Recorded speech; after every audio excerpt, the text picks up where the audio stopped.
इतना एक्सीडेंट होता है NH 139 में, इतने सारे ब्लैक स्पॉट्स हैं, बहुत सारा एक्सीडेंट होता है। आपको मैं बताऊं, इस बार पूरा ओवरा चुनाव लड़ेगा मेरे लिए। संकट में तो सिर्फ अपने नेताओं का भविष्य होता है कि इन तीनों ने इस रेलवे लाइन के लिए लड़ाई लड़ी थी, अभी तीनों पूर्व हैं। चूंकि आज एक मंच पर एनडीए के तमाम नेता दिखे, क्या कहेंगे आगामी विधानसभा चुनाव भी है, एनडीए कितना मजबूत है? आप सबको खुश नहीं रख सकते। गांधी के देश में गांधी का भी विरोध हुआ था। मैं इससे धरती का हूँ, आप हमेशा मुझे यहीं पाएंगे, लोग आएंगे आपसे वोट लेंगे और उसके बाद सदन में चले जाएंगे, आपको भूल जाएंगे। और जनता को क्या चाहिए? लड़ाई सबने लड़ी, सब राजनीतिक पार्टियों का कर्तव्य भी था कि जनता के इस ज़रूरत के लिए आप अपने अपने स्तर से आवाज़ उठाएं।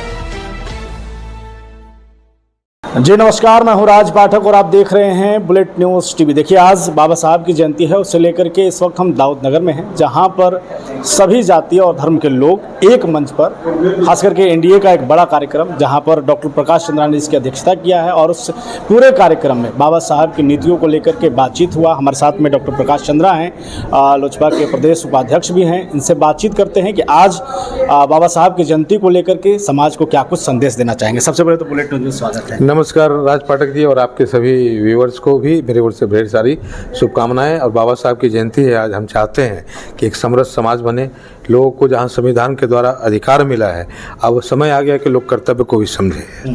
देखो, कई सवाल हैं, चूँकि आज एक मंच पर एनडीए के तमाम नेता दिखे, क्या कहेंगे आगामी विधानसभा चुनाव भी है, एनडीए कितना मजबूत है? एनडीए इंटैक्ट है, एनडीए मजबूत है। और रहा बात ओबरा विधानसभा क्षेत्र का, तो यहाँ पार्टी लाइन से ऊपर उठ करके काम होता है, क्योंकि मेरा भी जो चरित्र है, मैंने कभी न जाति न कभी धर्म और न कभी लोगों को राजनीतिक चश्मे से देखा। जो भी मेरे पास आया मैंने सबको गले लगाया है, जो जिस भाव से मिला है उनको उसी भाव से मैं मिला हूँ। और अगर दो चार लोगों को शिकायत भी रहता अगर है हमसे, तो उनके बारे में कुछ कहने की ज़रूरत नहीं है, क्योंकि आप सबको खुश नहीं रख सकते। गांधी के देश में गांधी का भी विरोध हुआ था। बाबा साहब ने जो जिस समाज की कल्पना की थी और उन्होंने जो संविधान बनाया, जिसमें पिछड़ों के लिए, दलितों के लिए, सवर्णों के लिए और अक़लियतों के लिए, जितने भी हैं, हर इस देश के नागरिकों के लिए उस संविधान में उनके अधिकार और उसकी सुरक्षा की बात की गई और उसकी व्याख्या भी की गई है। और हम भी चाहते हैं कि लोग इस बात को समझें। संविधान की मूल भावना तो यही है कि हम इस देश के प्रत्येक नागरिक को समभाव से देखें, और इसी के लिए आज की गोष्ठी आयोजित थी। इसमें सभी जाति, सभी धर्म और सभी पार्टी के लोग थे। इसमें सिर्फ एनडीए के ही लोग नहीं थे, बल्कि राष्ट्रीय जनता दल के भी कुछ नेता लोग इसमें थे। और इसका मुख्य उद्देश्य यही था कि हम एक ऐसे समाज की कल्पना करें। हम जब मूर्ति भी महापुरुष की लगाते हैं तो उसमें भी अपनी जाति को ढूंढते हैं, इससे ऊपर उठना पड़ेगा। और मैंने एक हाल के दिनों में खास प्रचलन देखा है कि जाति विशेष के लोग ही अपने अपने महापुरुषों की मूर्तियां लगा रहे हैं। जो भाई व्यक्ति माटी का है, उसे हम जाति में क्यों देख रहे हैं? होना तो ये चाहिए कि गांधी अगर वैश्य थे तो पूरा देश उनकी मूर्तियां लगाएं। अंबेडकर, जिन्होंने सभी वर्ग सर्वहारा की बात की, सभी समाज की बात की, यहाँ तक कि संविधान में सवर्णों के भी अधिकार की बात की गई है, तो अंबेडकर जी की प्रतिमा सभी लोग लगाएं, सब उनको नमन करें, सब उनको स्मरण करें। लेकिन आज जातीय चश्मा से लोग इस तरह से देखने लगे हैं, वोट की नज़र से देखने लगे हैं। अगर ये वोट बैंक का दरकार न होता तो शायद महापुरुषों को लोग भूल गए होते। इसी कर्तव्य बोध को कराने के लिए संगोष्ठी का आयोजन किया गया था। बिल्कुल। एक सवाल, चूंकि आप जनता के बीच लगातार जुड़े रहे हैं और 2020 में आपने लोजपा से चुनाव लड़ा, चूंकि आप लोकप्रिय रहे हैं तो जनता ने आपको आशीर्वाद दिया, दूसरे नंबर पर रहे। लोजपा उस समय अलग थी एनडीए से, इस बार आप एनडीए के साथ हैं, मजबूत तरीके से हैं, कितना कुछ अलग होगा 20 और इस बार के चुनाव में? आपको मैं बताऊं, इस बार पूरा ओबरा चुनाव लड़ेगा मेरे लिए। और जो भी लोग जातीय समीकरण के भरोसे यहाँ आते हैं, आप देखते होंगे कहीं से भी लोग आ जाते हैं, आने के बाद फिर जनता 4 साल तक उनको तलाशती है। मैंने पिछले चुनाव में भी कहा था कि मैं इससे धरती का हूँ, आप हमेशा मुझे यहीं पाएंगे, लोग आएंगे आपसे वोट लेंगे और उसके बाद सदन में चले जाएंगे, आपको भूल जाएंगे।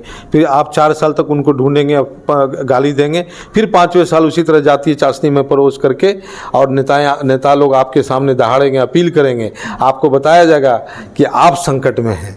यह राज्य संकट में है, जबकि कोई संकट में नहीं। संकट में तो सिर्फ अपने नेताओं का भविष्य होता है और सब अपने भविष्य तलाशते हैं। आप सिर्फ उनके लिए वोट बैंक होते हैं, लेकिन यहाँ के लोग मेरे लिए न वोट बैंक हैं, सभी परिवार के सदस्य हैं। मैंने जब सेवा भी की है तो मैंने किसी को पार्टी के नाम पे अलग थलग नहीं किया। मैंने हर पार्टी के लोग जो भी हमारे पास आए उनके काम को पूरे प्रमुखता से किया, वैसे ही किया है जैसे मैं अपने काम को करता हूँ। सबकी सेवा की, सेवा करते समय भी मैंने कभी जाति न कभी पार्टी को देखा है। तो यह लड़ाई ओबरा के अस्तित्व की लड़ाई होगी, ओबरा के अस्मिता की लड़ाई होगी। और आपको मैं यहाँ स्पष्ट कर देना चाहता हूँ कि यहाँ से जो संदेश निकलेगा पूरे बिहार तक जाएगा। विकास की बात तो लोग करते हैं, लेकिन यह बात होगी कि जो व्यक्ति लोगों के बीच में रहेगा, जो विकास किया होगा, जिन्होंने अपने संसाधन लगा करके लोगों की सेवा की है, जिन्होंने दुख सुख में साथ निभाया है, वैसे लोगों के साथ जनता, सभी पार्टी, सभी नेताओं को अपील को दरकिनार करके उसके साथ खड़ी होगी। और यह संदेश पूरे बिहार तक जाएगा और शायद इसी से बिहार में बदलाव की एक नई बयार भी आएगी। प्रकाश चंद्रा जी, जनता के बीच में एक सवाल हमेशा रहता है कि डॉक्टर प्रकाश चंद्रा जिस तरीके से सेवा करते हैं, जनता के बीच एक्टिव हैं, पिछले चुनाव में भी राजद नेता के तौर पे थे, आप जनता के बीच जुड़े रहे, ऐन वक्त पे पार्टी ने आपको टिकट नहीं दिया। इस वक्त भी सभी के दिमाग में कहीं ना कहीं एक अंदेशा है कि लोजपा है, और लोजपा का सीटों का जब औरंगाबाद में बंटवारा होगा तो फिर पार्टी किस तरीके से आपको लेकर के, या आप पार्टी को लेकर कितना आश्वस्त हैं? मैं पार्टी और अपने नेता आदरणीय चिराग पासवान जी के युवा नेतृत्व के प्रति पूरी तरह आश्वस्त हूँ। मैंने जो काम किया है पार्टी नेतृत्व ने उसे देखा भी है और समय पे सराहा भी है। मैंने चाहे वो आशीर्वाद यात्रा रहा हो चिराग जी की, या फिर विभिन्न जगह पे कार्यक्रम हो, मैंने कभी खुद को सिर्फ ओबरा क्षेत्र तक सीमित नहीं किया। मैंने पूरे जिले में कार्यक्रम कराया, अपने पार्टी को सुदृढ़ किया है। न सिर्फ पार्टी को सुदृढ़ किया है, बल्कि अपने कार्यों से अपने पार्टी को एक विशिष्ट पहचान लोगों के दिलों में बनाई है। लोग आज लोजपा मतलब सेवा समझते हैं, और एनडीए के सारे घटक दल के लोगों को भी इस बात के लिए सम्मान करना चाहिए। अगर आप कार्यकर्ताओं को तरजीह देते हैं, अगर आपको लगता है कि अच्छे लोगों को राजनीति में आना चाहिए, अगर हमारे माननीय मुख्यमंत्री जी से नीतीश कुमार जी चाहते हैं कि एक ऐसा बिहार बने जिसमें जातीय विद्वेष न हो, काम करने वाले लोग आए, सभी पार्टियां यह कहती हैं कि युवाओं को आना चाहिए, अच्छे लोगों को आना चाहिए, तो हमारे कार्य का मूल्यांकन जरूर करेंगे। मुझे एनडीए नेतृत्व और सभी घटक दलों के नेताओं, यहाँ के आदरणीय उपेंद्र कुशवाहा जी जो स्थानीय नेता हैं, जिन्होंने मेरे कार्यों को बारीकी से न सिर्फ देखा है बल्कि उसका विश्लेषण किया है, पिछले चुनाव के बाद में भी उन्होंने मेरे कार्यों के लिए मेरी सराहना की थी, तो मैं जानता हूँ कि उन सबों का सहयोग मुझे मिलेगा। चलिए, जाते जाते एक आखिरी सवाल जो जनता से लगातार जुड़ा हुआ है, औरंगाबाद बिहटा रेलवे लाइन को लेकर के, जहां स्वीकृति मिली है, आपके क्षेत्र से जुड़ा हुआ है, क्या कहेंगे, कितना कुछ दाऊद नगर और ओबरा का विस्तार होने वाला है? औरंगाबाद रेलवे लाइन के लिए जिन लोगों ने भी संघर्ष किया, सुशील बाबू ने भी सदन में कई बार इस बात को उठाया था, महाबली सिंह जी ने भी इसको सदन में उठाया था, उसके बाद हम लोगों ने भी, राजेंद्र सिंह यादव जी, मनोज यादव जो बहुजन समाज पार्टी के नेता हैं यहाँ से अरवल से, इन सबों के साथ मिल करके मैंने स्वयं अनुग्रह नारायण रोड से लेकर के ओबरा तक की पदयात्रा भी की थी। यह पदयात्रा आगे चल करके बिहटा तक गया था। मैंने इनके साथ पदयात्रा में 10 किलोमीटर तक भाग भी लिया था। सभी लोगों ने अपने स्तर से इसमें संघर्ष में अपना योगदान दिया है। यह जीत यहाँ की जनता की जीत है। स्वीकृति एनडीए की सरकार ने दी, बधाई का पात्र एनडीए की सरकार है। और जनता को क्या चाहिए, लड़ाई सबने लड़ी, सब राजनीतिक पार्टियों का कर्तव्य भी था कि जनता के इस ज़रूरत के लिए आप अपने अपने स्तर से आवाज़ उठाएं। रामकृपाल यादव जी उस समय पाटलिपुत्र के सांसद हुआ करते थे, उन्होंने भी इस बात को लोकसभा में उठाया था।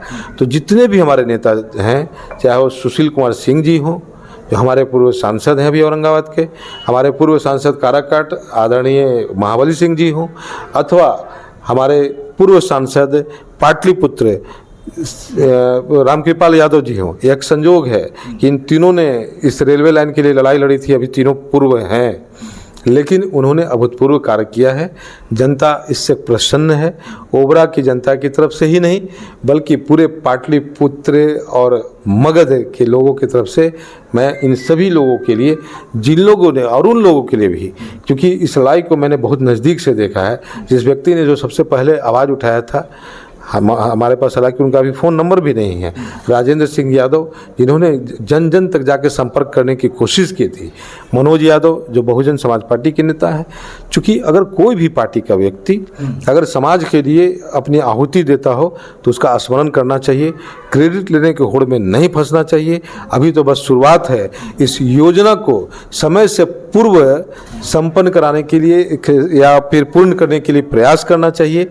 और भी विकास के कई काम अधूरे हैं, जिसमें नेशनल हाईवे 139 जो कंजेस्टेड हो चुका है, अगर सभी नेतागणों ने प्रयास करके रेलवे लाइन को लाया है तो मैं उनसे ही अपील करता हूं कि सत्ता में हो सत्ता में नहीं हो, सरकारें हमारी है, पहचान आपका है लोगों से, आप कोशिश करिए कि बहुत ट्रैफिक डेंसिटी बढ़ा है, जनसंख्या का दबाव है, ट्रैफिक में गाड़ियों का दबाव है, इतना एक्सीडेंट होता है। NH 139 में इतने सारे ब्लैक स्पॉट्स हैं, बहुत सारा एक्सीडेंट होता है। आप इसका 4 लेन का व्यवस्था करिए। अगर 4 लेन नहीं हो सकता तो जिस प्रकार GT रोड के पैरेलल ग्रीन कॉरिडोर बन रहा है बनारस से कोलकाता तक, तो वैसे ही कोशिश करिए कि औरंगाबाद से लेकर के पटना तक इस पैच के जो लोग जिनको पटना जाना होता है उनको सुगमता से यातायात उपलब्ध हो सके।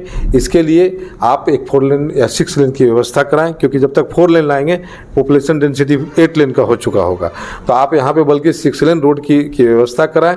जो भी नेता लोग जिन्होंने इस ये रेलवे लाइन को लाया है, अब उनके लिए एक नई चुनौती मैं ओबरा ही नहीं बल्कि इस पूरे मगध और पाटलिपुत्र की जनता की तरफ से देता हूं कि जिस प्रकार आपने रेल लाइन अगर लाया है तो वैसे ही आप पुनः घोषणा करिए कि चाहे जैसे भी हो 1 साल के अंदर में हम लोग 6 लेन में भी काम लगाएंगे, जिसमें लोग औरंगाबाद से आसानी से पटना तक पहुँच पाएंगे। चलिए, बहुत धन्यवाद हमारे साथ जुड़ने के लिए। तो बाबा साहब की जयंती को लेकर के एक बड़ा कार्यक्रम डॉक्टर प्रकाश चंद्रा जी द्वारा यहाँ पर किया गया, जिसमें सभी समाज के लोगों ने भाग लिया, सभी पार्टियों ने भाग लिया और बढ़कर आगे चलकर सोच यही है कि बाबा साहब की नीतियों पर आगे बढ़ा जाए, उनके संदेशों को आगे फैलाया जाए। लगातार हम बातचीत करते रहेंगे। देखते रहिए बुलेट न्यूज़ टीवी।